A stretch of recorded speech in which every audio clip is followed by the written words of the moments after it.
And welcome delegates and welcome attendees. I'm really excited to be able to talk to you today. My name is Patrick Laporte. I'm Senior Director of Portfolio and Solutions Marketing here at Aruba. You know, as Tom mentioned, these are some pretty interesting times. They're both challenging as well as there's new opportunities here. On the challenging side, we're facing unprecedented challenges from the human resource side as well as economic challenges. But this is also an exciting time, because businesses around the world are recognizing the value of data that's being generated by the proliferation of IoT devices and use this unstructured data to convert it into new business outcomes in terms of new operational efficiencies as well as new revenue streams. Now, it's data that's going to help all of us to meet the challenges of the global pandemic, but also take advantage of these new opportunities. So you might be asking yourself, well, what does this have to do with networking? Well, today's networks, in order to capitalize on these new opportunities and meet these new challenges, today's networks need to be more secure. They need to be more reliable. They need to perform at the highest levels all the time. But the problem is that today's networks are still bound by human scale. It still takes a human to identify an issue, to troubleshoot that issue, and to resolve that issue. And I don't know about you, but I know that most humans like to take vacation. Sometimes they call in sick, and maybe sometimes we make some mistakes. And so that has an impact. That creates a barrier to delivering a network that's going to meet these challenges and allow businesses to be able to capitalize on these opportunities. Now, today at Aruba, we feel that the network should do more, and it could do more. The network should be able to use data, to analyze that data, to see beyond the horizon, identify issues before they impact the business, and in some cases, be able to help all our users to be able to resolve issues much faster. And that's where Aruba AI Ops comes in. Now, today, we're going to give you a bunch of really cool demonstrations on how AI Ops helps you to meet these challenges. And to do that, I've got a great collection of really smart people to help walk you through that. Today, we're going to be joined by Jyothi Srikumar, who's the Senior Solutions Architect here at Aruba. Also, going to be joining with us is Sriram Venkataswaran, who's the Director of Product Management. We also have Jose Talado, who's the Chief Scientist for Wi-Fi Network Analytics. And then lastly, we have Rajesh Bhagwat, who's Senior Director of Engineering here at Aruba. Now, before we get into the demos, and just to give you a lay of the land, the Aruba AI Ops suite of features and products looks like this. We provide AI search, which is a natural language processing-based capability that allows our customers to be able to use natural language terms to easily identify and locate the information that they need. In addition to that, and the bulk of Aruba AI Ops is comprised in our AI Insights, where we are providing to our customers insights that identify the exact root cause of a problem and the exact recommendation of that problem. And we do that with greater than 95% accuracy. Now, in addition to that, for those situations where we have not yet identified an insight and built an insight, we provide AI Assist, which uses event-driven automation to identify an event, trigger a collection of trigger automation that will go and collect a whole bunch of data like log information and environment information, and then be able to push that information securely to a location where the administrator can look at the information, and in some cases, Aruba TAC can look at the information. This has a dramatic benefit in terms of mean time to resolution, because it doesn't have to wait for a human to be able to take some action. Now, in addition to these features, we also have a product called ClearPass Device Insight. Now, we're not going to demonstrate that particular product and its capabilities in this particular segment, so stay tuned for more information on that. Now, with this portfolio of products, Aruba AI Ops is able to help our customers redefine IT outcomes in 3 key ways. We're able to help them to react and resolve issues much faster, in some cases as much as 90% faster. But more importantly, we're able to help our customers predict and preempt issues before they impact the business or before a user complains. But even above all of that, we continuously optimize our customers' networks. And so they have the opportunity to get all the learnings that we gain from all of our knowledge and all of our install base and take advantage of that to make sure that their networks are performing at the highest levels. Now, I'd like to turn it over at this point to Sriram, who's going to walk us through the process that Aruba goes through to build AI insights that you can implement with confidence. Sri? Patrick, thank you so much. Thanks for that wonderful introduction. Hello, everybody. My name is Sri. So before we get onto the demos, I thought I might spend a few minutes talking about what happens behind the scenes of our AI engine. And this will provide a good context for the demos that we have lined up for later in the session. So the first, as you know, the first and the most important critical aspect for any AI platform is the data. Today, we collect data from close to about 1 million devices across APs, switches, gateways, a full stack solution. We collect hundreds of attributes from these devices. We also have close to about 55 million clients in our repository. And again, we collect hundreds of attributes about these clients. We also collect data from close to 65,000 customers across different verticals. We collect their config parameters and ship it all to the cloud. Now, if you look at the amount of data, this is a lot of data that needs to be shipped or sent from the infrastructure back to the cloud. So for this, we have implemented a smart streaming telemetry mechanism, which is purpose-built, which ensures that all these attributes are collected at a very granular level. So we don't miss any data. But at the same time, we are very smart about what data needs to be sent at what time period. And that's a smartness. There is a contract between our cloud platform and the infrastructure, and that takes care of ensuring that your WAN bandwidth is not oversubscribed. The second, which is Patrick, if you don't mind. Okay, the second is the heart of our AI engine, which is the whole machine learning process. I've kind of broken this down into 5 broad functions, for easy understanding. The first function is what we call peer group, and this is kind of the foundation for our ML model. And what I mean by peer group is, we collect a lot of these attributes, and based on some of these attributes, we use some of these attributes like AP density, client SNR, client roaming behavior, AP model, AP firmware, client traffic pattern. We use a bunch of metrics and classify every customer environment into what we call peer groups. We have close to about 25 peer groups across our cluster, and every network that we have on the platform is classified into one of these peer groups. So that's the first step. That's a foundation. The second is modeling. Once you do the peer group, then comes the modeling. And there are 2 types of modeling that we do. The first is for every metric that is collected by our AI platform, AI engine, we establish a baseline. And the baseline is established at 3 levels. The first level is a baseline for the entire peer group. The second is we establish a baseline for that metric for the tenant or for that customer. And the third is we also establish a baseline for that metric in that particular network or that particular site. And when I say a site, it could be a specific retail location, or it could be building in a large campus. So that's establishing the baseline. Now, the second modeling is based on the peer group, where that network specifically falls in the peer group.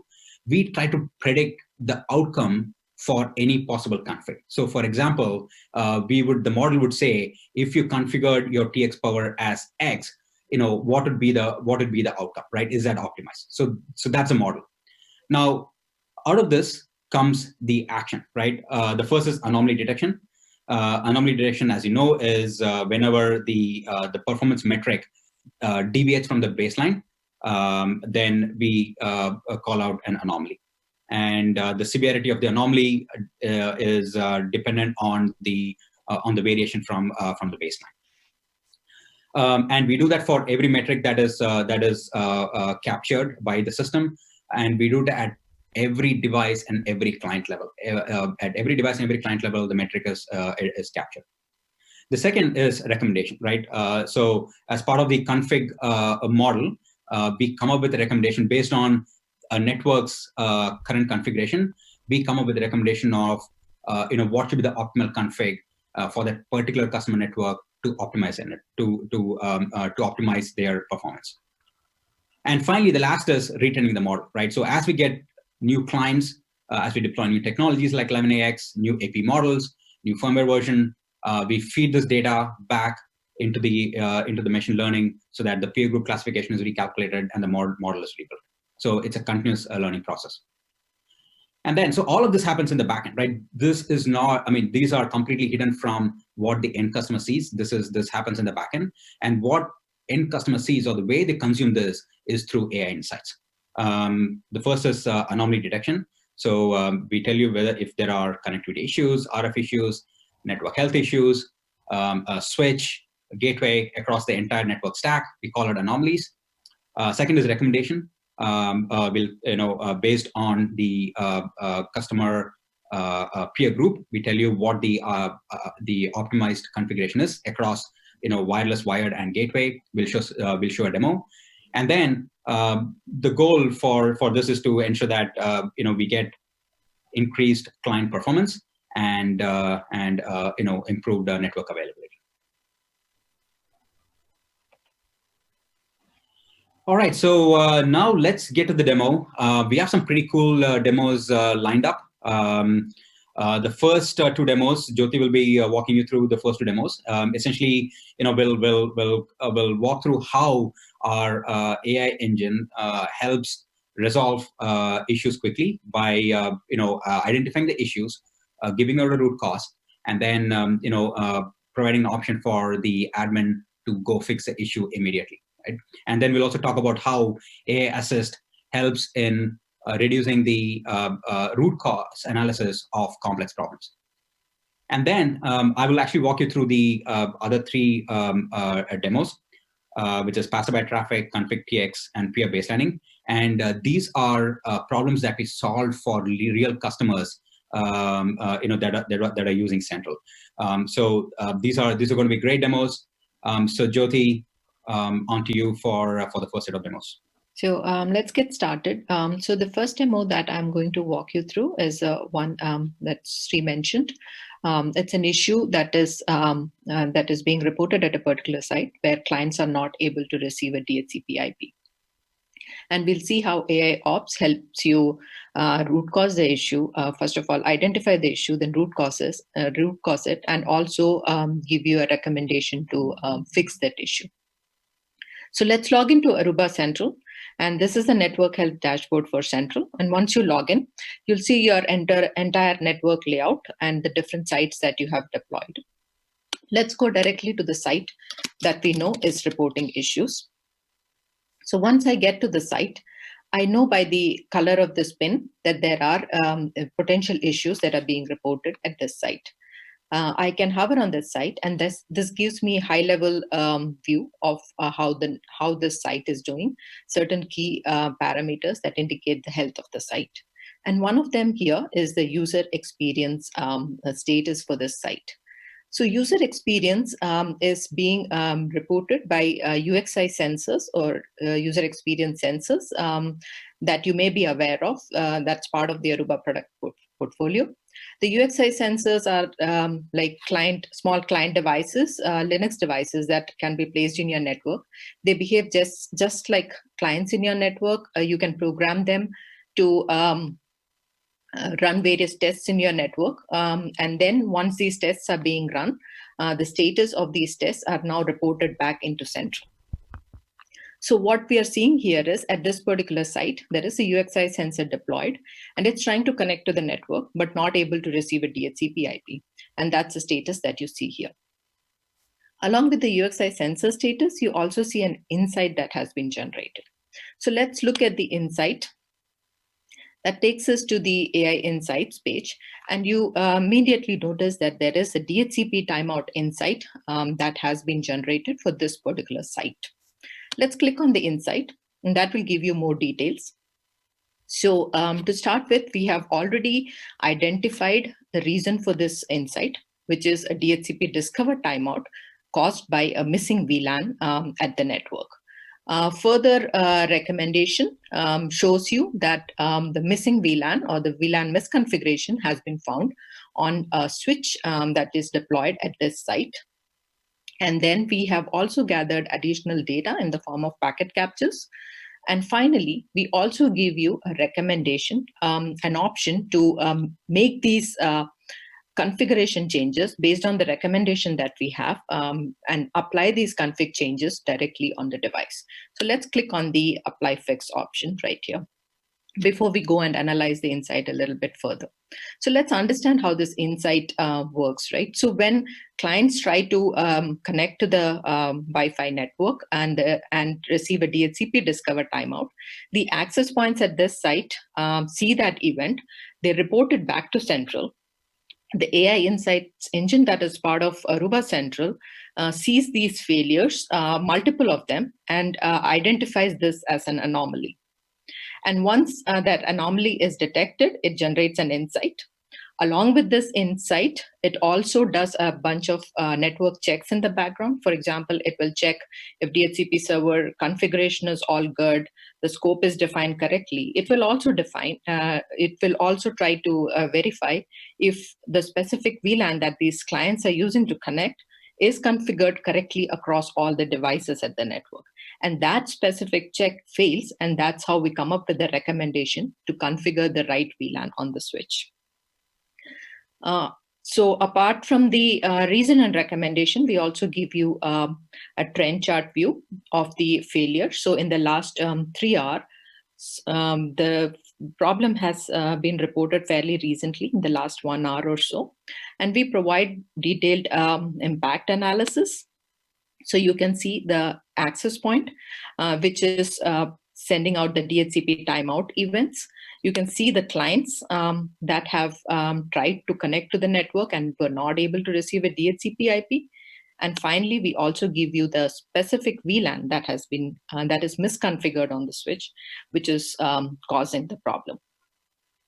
So now that we have used the Insight Engine's ability to root cause the issue and provide a fix for it, let's go back and check the site and see how it's doing.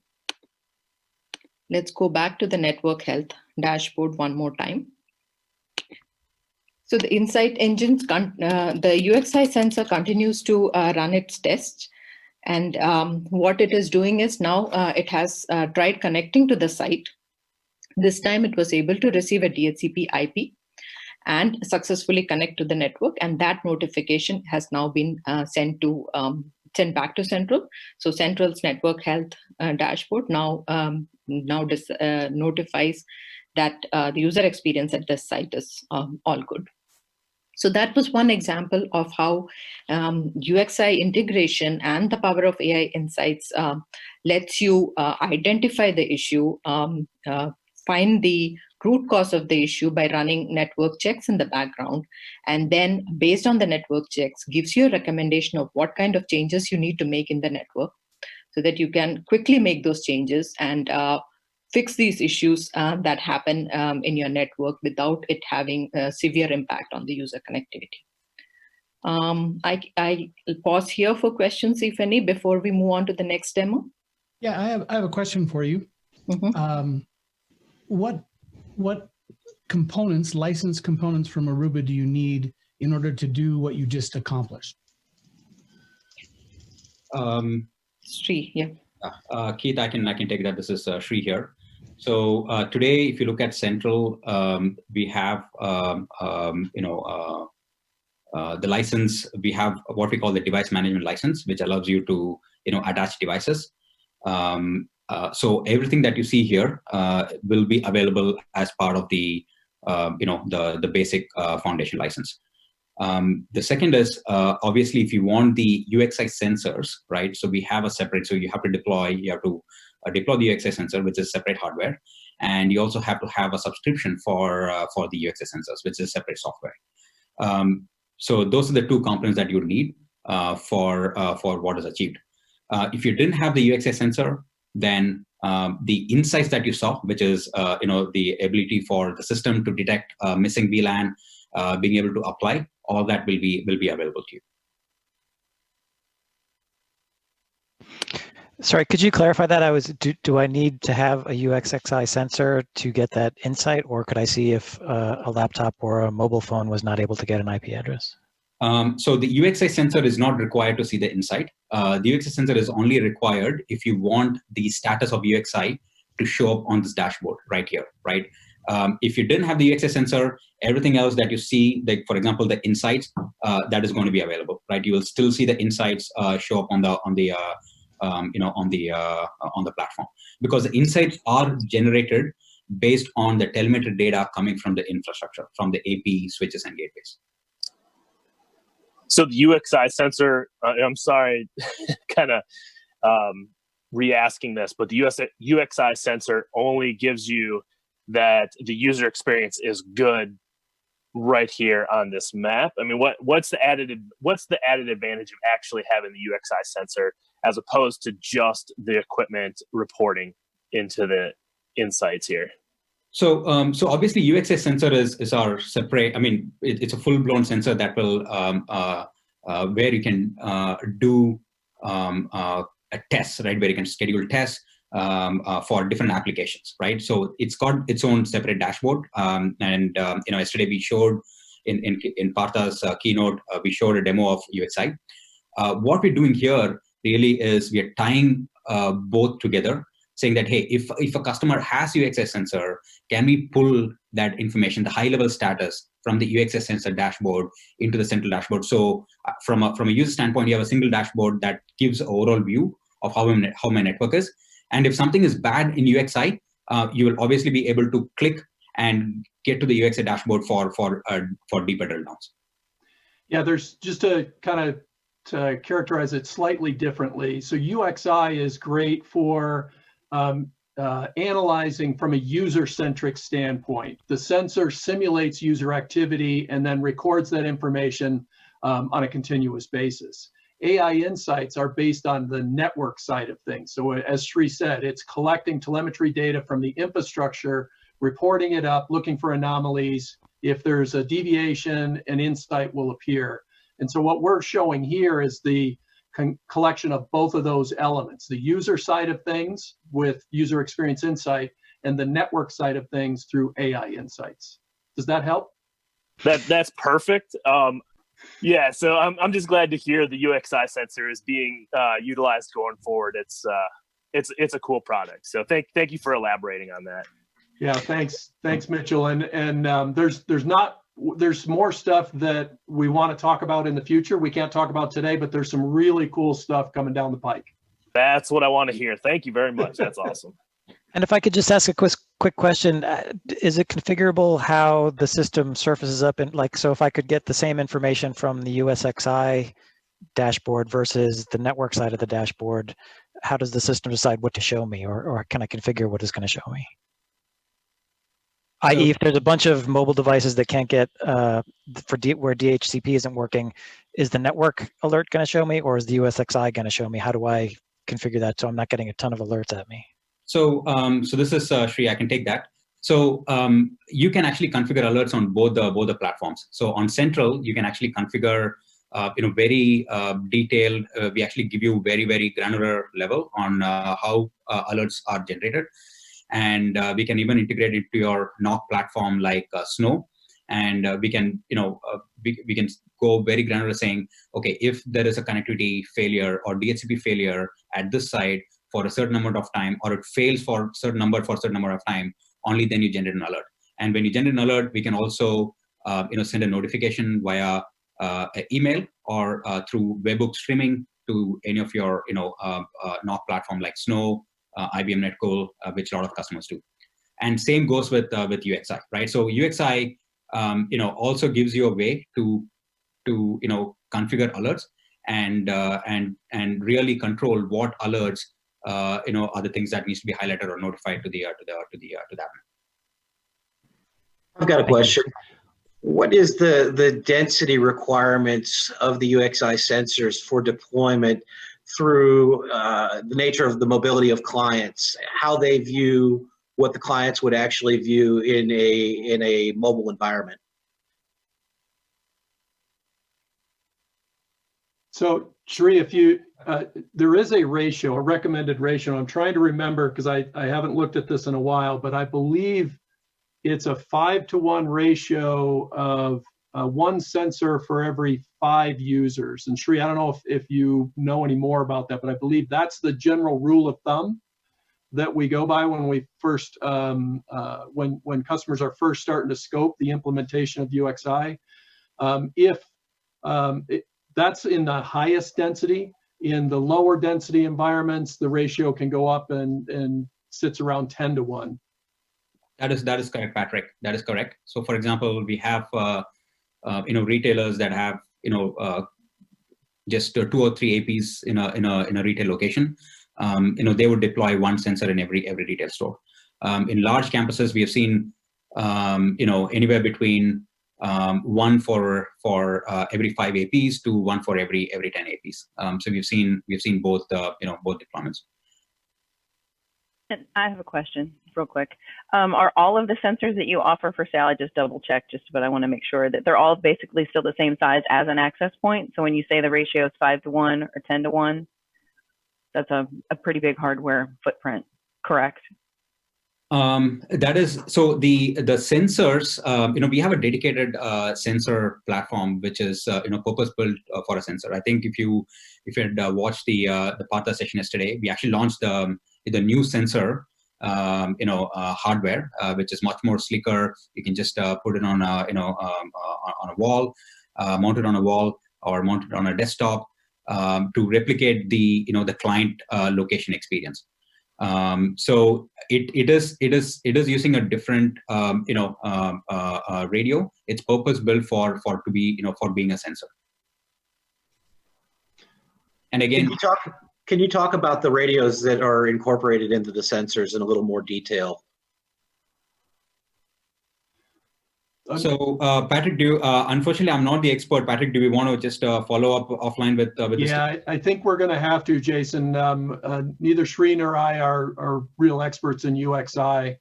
And I'm not sure if we have UXEye on the agenda for today. So we can definitely get you hooked up with the right people.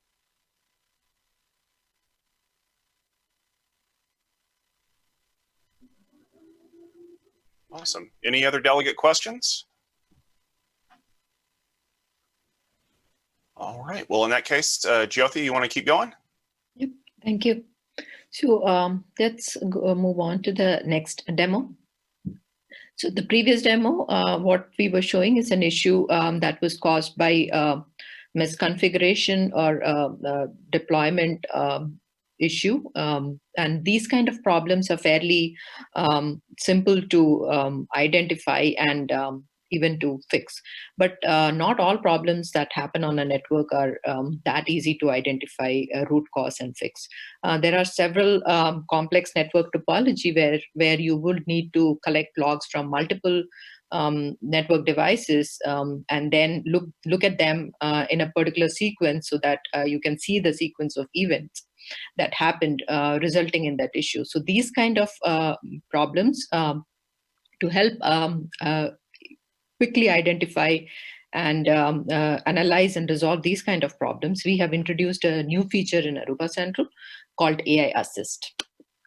So I just wanted to quickly show you what AI Assist does. It's a simple 4-step workflow. So what we have done is we have identified some critical events that could be generated by any of your network device. It could be an access point, switch, or a branch gateway that could be issuing this critical alert or event. When this alert or event is sent to Central, the AI Assist feature in Central kicks in.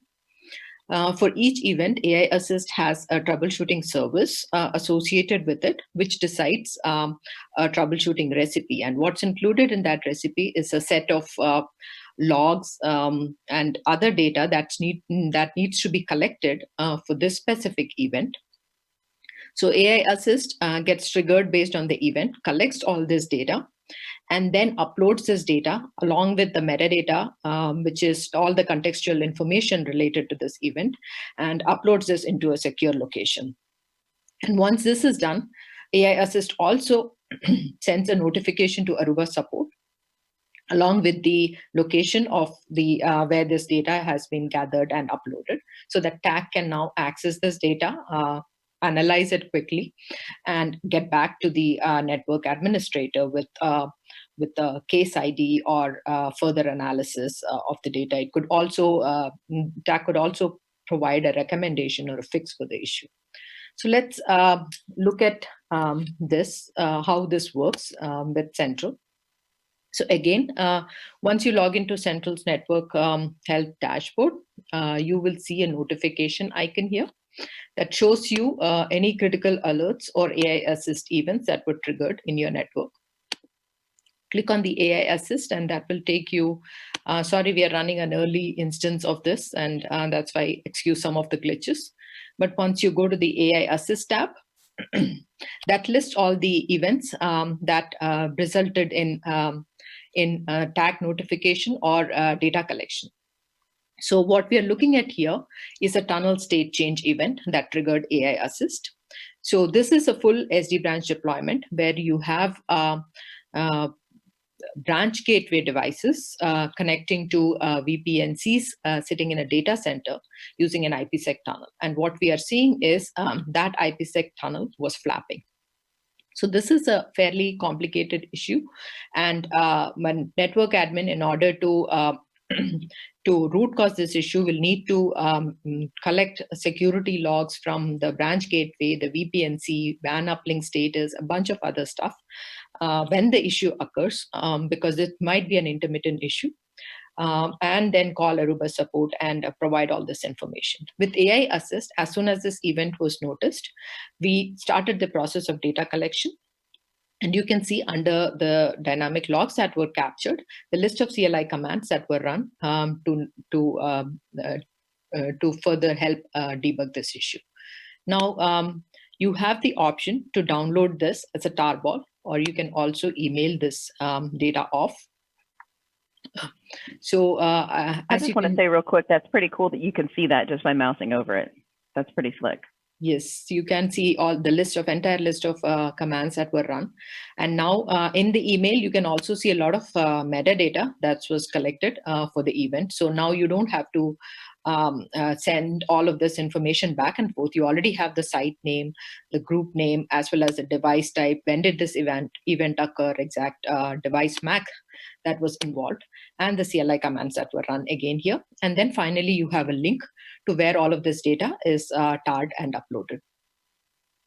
You also have a separate URL for Aruba support as well as the end user. So once that is done, you can also see that the next column indicates that this event has automatically generated a notification to TAC. So what happens next is TAC is able to download all this information. They analyze it, and then we need a mechanism for TAC to update the network administrator. So that's what we do with the TAC notes here. So once a TAC person has opened a TAC case, looked at the logs, they can come back with a recommended fix and update the network admin using the TAC notes feature. So again, as I said earlier, with AI Assist, we are reducing the time to resolution for an issue, because we collect all the logs for these kind of critical events as and when they happen in the network, rather than the network admin having to wait for the event to happen again or try to recreate it. And that considerably reduces the impact on your network. So that was the AI Assist feature. Sri will be going over the next set of demos, and if you have any questions, we can pause for that. I'd love to ask a question here. You're collecting a whole lot of data, and as we saw in the intro, there's a lot of customers, there's a lot of access points, there's a lot of clients, and you're obviously going to begin picking out a lot of patterns. So my question is, it's one thing to proactively monitor the network and create the tickets. What about proactively informing customers of here's a problem we're seeing with this particular chipset, and here are resolutions for that based on all of that data that you're seeing across those various, across those various customers. Is any of that currently implemented so that we can see recommended drivers, recommended firmware, anything along those lines? So that's a very good point. So this is the phase one where we are implementing the AI assist feature, which will collect all the data and make it available to TAC. The next step would be if we, once we have started collecting this data, we will be able to, based on the multiple problems that we are able to resolve using this kind of data, we can come up with some models that will automatically provide recommendations based on our experience with collecting data. Sri, you want to add to that? Yeah. So today, like I said, I think we, if you look at expand on the specific insight, we do, we do show the scope of the problem. For example, if you have a specific issue, we tell you whether it's a specific firmware, specific AP model, or a specific a firmware version. Right? So that data is already collected. The chipset driver is something that we are collecting. We also look at we also tell you the client types, right? So say if there is a .1x issue,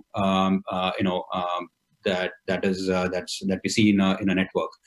We can actually tell you, what clients and what type of clients as well, right? And maybe, that will help us correlate to specific things. So, we are working on what we call clustering. What clustering does is, say, if you have an issue and we are collecting different attributes or metrics about that issue, we will tell you which metric is the most prominent or most prominently impacted by that particular issue at that point in time, right? So, for example, it could be things like, say, if you have a DNS failure, we can say, we'll be able to tell you whether it's a specific SSID or it's a combination of specific SSID and specific sites. That's something that we're working on in the feature roadmap. So that's what we call clustering. And Jose, did you want to add anything specific about the chipset?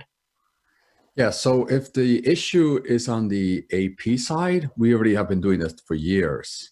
So finding any problem that's happening across our APs, say it's a Broadcom or Qualcomm issue, we find a pattern across all those APs and driver/iOS versions, and we work with Qualcomm or Broadcom and have it fixed and patch it for the next version.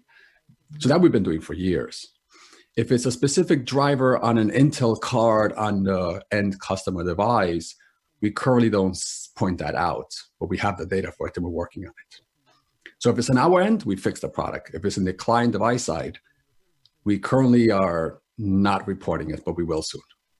Okay, I'll tell you, that's what excites me most about this. I feel like ultimately, and this is the problem I see kind of across vendors, it's we're providing a whole lot of data into the cloud and we're providing a whole lot of trust, for that data. So the things I want to see out of it, I want to see the support. I want to see I love the auto-generated tickets and all of that. But ultimately, if we can't start using that data as customers for those client issues, right? Those client issues that we all know about because we talk about it within the community. But if my network can now begin informing me, the latest iOS or the latest Android version begins breaking these features, and I get that notification really early, that makes my life so much easier, because more often than not, those are the problems that we face, or especially when we start talking about more, other types of hardware, maybe, scanners or something along those lines. If I can get a notification that says these scanners have, this firmware resolves the ROM issue, for example, that's revolutionary. That makes this data valuable. And it makes it a whole lot easier for me to convince other people that it's okay for them to provide this much data into the cloud. And sometimes there's workarounds that we could do in the network infrastructure to deal with client problems. Like, as you know, turning off 11AX is a current solution for old Intel drivers that don't handle 11AX. Right, absolutely, and those recommendations, if those recommendations come to me and there's data to back that up, and that's obvious, that's easily digested, that makes it really easy for me to then turn to a customer and say, this is what you got to do. This is why you have to do it. Here's this isn't just your problem, right? This is a problem that's being experienced by everyone. So the more easily that consumable that data is, the better this product is going to be. So we're currently mining tag cases in network telemetry for identifying clients that are having issues with 11ax APs right now. We're doing that to tell you who needs a workaround, who doesn't need the workaround. Okay, great, thank you. So I got a quick question too. Actually, this might not be quick, but I mean, we're hearing over and over again, AI this, AI that, from several different vendors. What differentiates you guys from all the other ones right now? What makes you guys stand out? So why don't I start, Sri? So there's a couple areas where we think we differentiate from a lot of the other vendors. And as you said, a lot of people talk about AI, but not all of us do it the same way.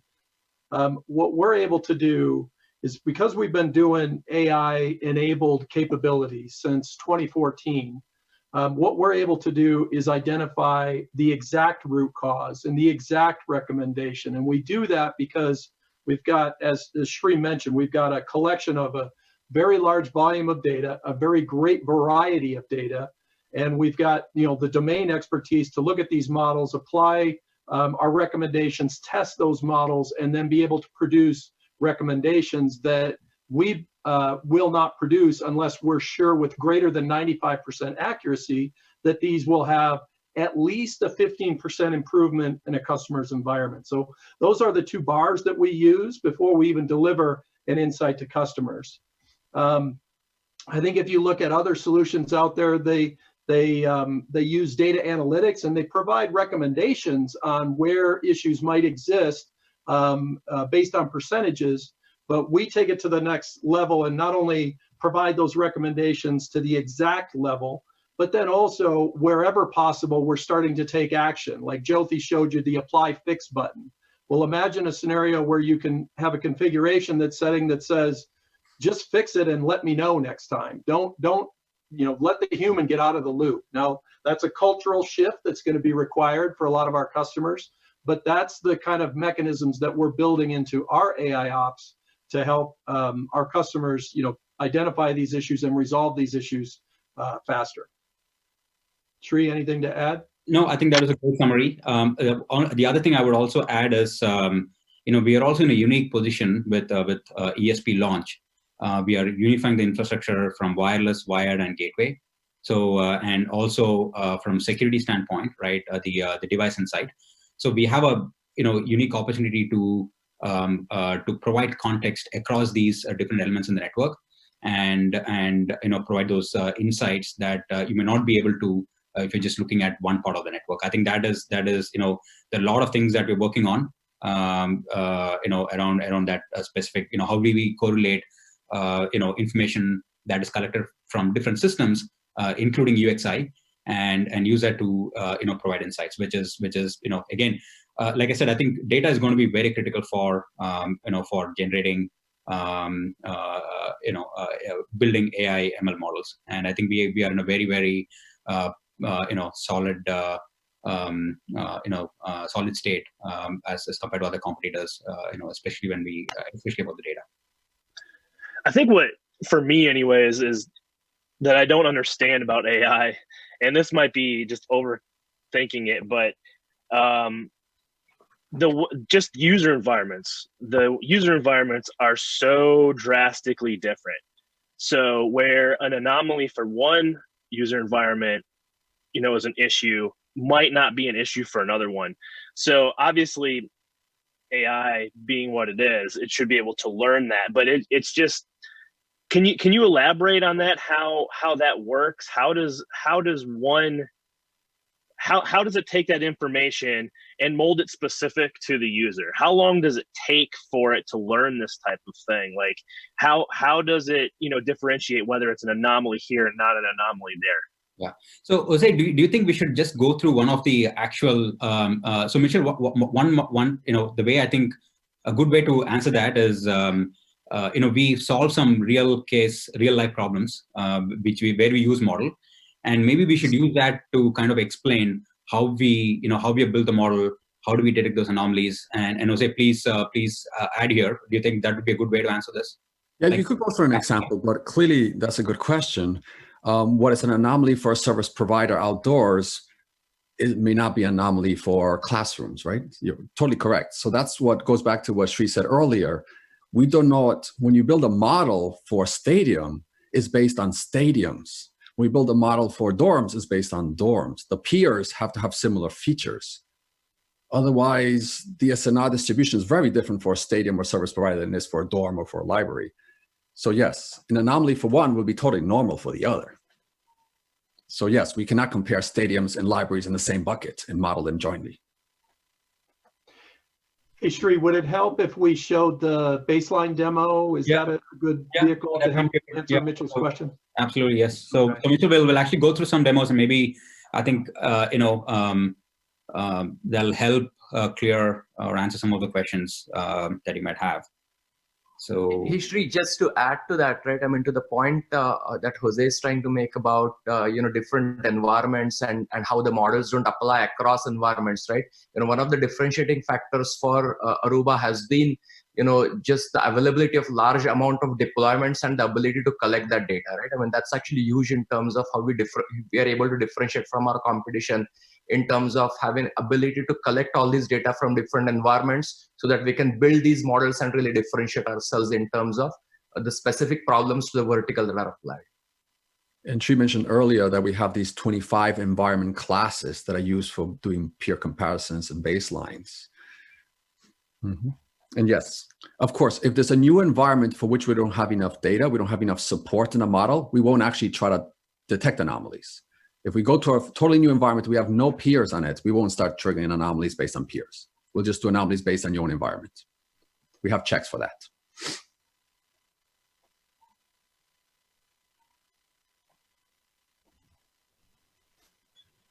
All right, is the next demo queued up and ready to go?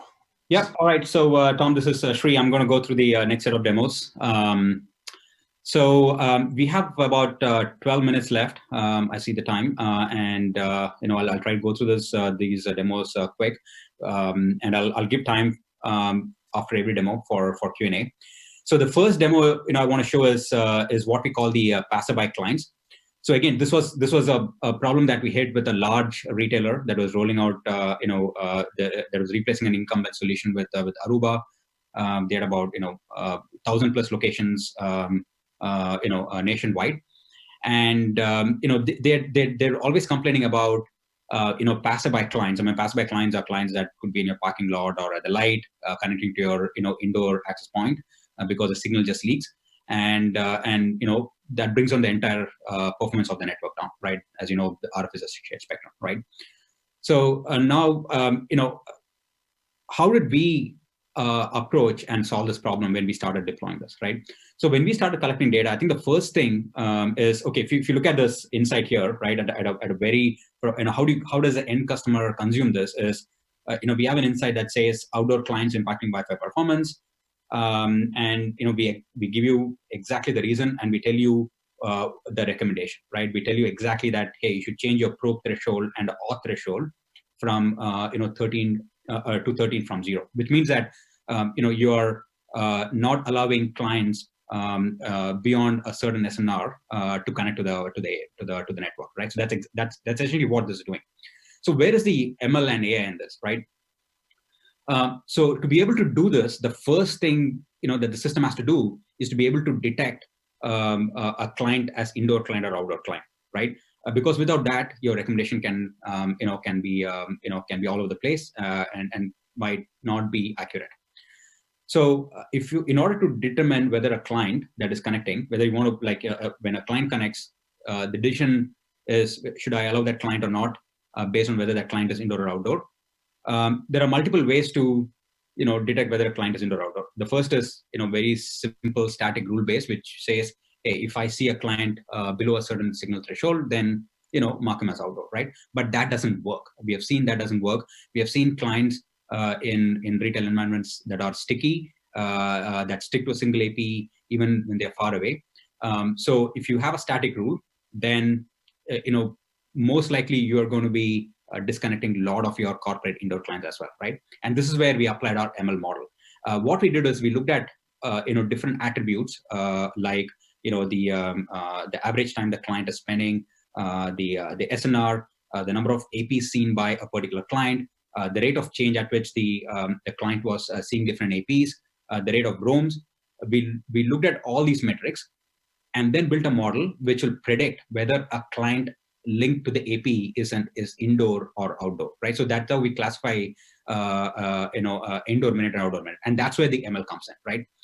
Now look at this. Now, once we're able to identify a client link as indoor and outdoor, the next step is to come up with a threshold which ensures that most of your outdoor clients are kicked away, but ensuring that your indoor clients are protected, right? Like there is very minimal impact to the indoor clients. And that's exactly what is shown here, right? So if you see the impact, it says that, hey, there is 73.54 outdoor minutes that is going to be kicked out if you set this recommendation, if you set this threshold, and there is close to about 2%, less than 2% of indoor minutes, that'll be impacted. So again, if I expand this chart here, this clearly tells you, so the blue is all the outdoor minutes, and green is all the indoor minutes, right? And this was built by our ML model. And now, if you set up a threshold of 13, right, you can see that the left side of that 13 is what is going to be impacted, which is close to 75% outdoor minutes and less than 2% of indoor minutes. And when we roll this recommendation to the network, immediately we saw almost like a 20 to 25% improvement in the client capacity, because we completely disallowed clients connecting at lower rate. The clients that were indoor were connecting at better rate. They got more air spectrum, and just improve the overall performance of the network by 25%. Again, this is a great example of how we've used AI ML. We work with the customer, build the model working with the customer, and really showed the result of how this can improve the network performance. So let me stop here and see if there are any questions from the team. I really like the idea of not allowing poor connections on the network. What are the mechanisms that you currently use in order to achieve these goals?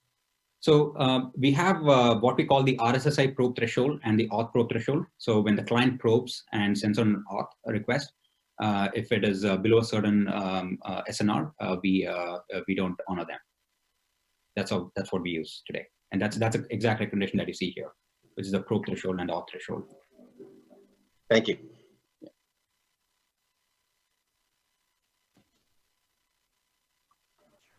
So I've been kind of thinking through this a little bit. So for the AI insight stuff, we see the UXEye stuff and all of that. How does this tie in with the security pieces? So like input from, say, Introspector, those type of products that you all have, how is that being input into here and then giving those AI insights as well, and kind of going through that? I mean, it kind of seems like where it's going, but just kind of wondering if that's there now. Yeah, so Nick, I think great point. Today, if you look at all the insights, it is primarily focused on connectivity issues, RF issues, network health issues, which includes AP, WAN. You'll see some roaming insights. I'm just gonna just show a glimpse of all the insights that we have today, right? We have like about 35 insights, and across various categories, right? Switching, roaming, optimization, which you see. Specifically to device insight, what is happening is in the coming release. Today, if you look at device insight, it's a separate software, right? That is invoked, but we are integrating the database of the device insight, into Central. What that means is we have a single data lake by which we can get more information and more context about certain clients, right? For example, I think when Mitchell asked about, hey, do we know, our printers are the ones that are having mostly auth issues or DHCP issues, right? We are going to be able to do all those once we start collecting data from CPDI, which is happening, right? So in the next couple of releases, you will see how, for example, when we generate this, for example, the clients with low SNR or clients that are spending too much time on 2.4, we'll also be able to tell you what type of clients it is based on the classification that's coming from the device inside, which is a CPDI. So that integration is happening. In the next couple of releases, you'll definitely start seeing some of those feeding into the Insight engine, if that makes sense, Nick. Yep, that's perfect. Thank you. Hey, Sri, we only got about 4 minutes. Do you want to just cover the baseline one, or do you want to just cover something quick? Yep, exactly. So, so folks, this is another issue that we hit with another customer. Again, so this data is replayed. This is live data that's replayed. Obviously, it's completely anonymized, right? This was again a large retailer that was complaining about DNS issues that they had in the network, and this is actually an issue that we saw in a particular one particular site, right? So again, so now how does Insight help in getting to the root cause of the problem, right, or narrowing the scope of the problem? So here you see that we see this DNS failure insight, and we see a 7-day trend. You can see that over the last 7 days, the insights are pretty high, right? Now, the interesting thing is, going back to the question from the delegates is, hey, how do I know, what my, how is my network performance as compared to others? So that's where, we have this, class baseline. So when you select class baseline, what we do is we compare the, the network's DNS failures against all the others in the similar class, in the similar peer group. So clearly, obviously, you can see that the DNS failures for the site, deviates very high from the class baseline. So this gives a good view of, like, hey, that, hey, something is wrong with this, with this site. And then you'll be able to kind of drill deep and say, which servers are impacted, which APIs are impacted. You'll also be able to compare, like I mentioned earlier, right? We'll be able to do a class baseline, which is a peer group baseline. You'll also be able to do a company baseline, which is compare, this site compared to, other sites or the entire network. So we baseline at the tenant level, at the peer group level, and also at the specific site level. So, this allows you to give, compare your network against other, peers in the industry. Now, question, is it possible to edit those baselines to adjust for number of clients or type of business, or do some advanced filtering so that you can make sure that you're comparing closer to apples to apples? Jose, do you want to take that? So we try to do that with the class baseline. So as Sri was saying, there's 3 baselines. One is yourself versus time, meaning that site versus that site in the previous months. Another one is that site versus all the other sites on the same customer. And the third is that site against all the other in the similar vertical. And vertical is normalized by clients, by APs, by all the other environmental features we use, which is about 15 to put you in a class. You do not get to pick, I only want to be compared against these other peer stores. We do that automatically. So if you're big box retailers, you'll have a certain signature, a certain number of APs, AP density, number of clients, how many users and guests, how many users and employee, what device mixture, what applications are running. And you'll be compared against those that have similar features in 15 dimensions. But you don't get to say, I only want to be compared against fast food companies. There's no button for that. We will try to determine that automatically. Yeah. Hey, Sri. Yes. I have a question, because you guys gave a pretty interesting example with how the system classifies, for example, an indoor versus an outdoor client. Mm-hmm. And it looks like a lot of this is pretty automated and really is that machine learning and lots of data inputs. I'm kind of curious, the magic has to have a box somewhere. So I'm assuming there are some manual things that still require us, like maybe setting up sites or floor plans. What are a couple things people need to do manually for this magic to work? So good question. So today, and if you look at Central, the way we organize networks is we have the concept of site. So site is typically a geographical location. So in a distributed environment, it is a particular store. It's a single office. So that's a site. And then in large campus, a site is a building, right? So we try to classify or group networks based on the site. So that is very critical for setting this up accurately, right? I think that's primarily, from a classification standpoint, I think that is going to be the biggest requirement. Outside of that, everything just happens completely automatically. Once you set the site, once you have the devices all mapped to a site, we will automatically collect. And in fact, we are also looking at ways to, even if you don't create a site, we are looking at automatically grouping devices that belong to a single site together based on geo IP. So that's something that we're working on. But beyond the site, there is no other requirement. So no floor plans and visual RF required for this to work. No, correct. Yes. Yeah. Of course, if you have visual RF, it will provide. Hey, Jose, please go ahead. Sorry. Yeah, none of the features we used to classify used XY. We did that on purpose because very few people actually put APs in an XY floor plan. Maybe a third.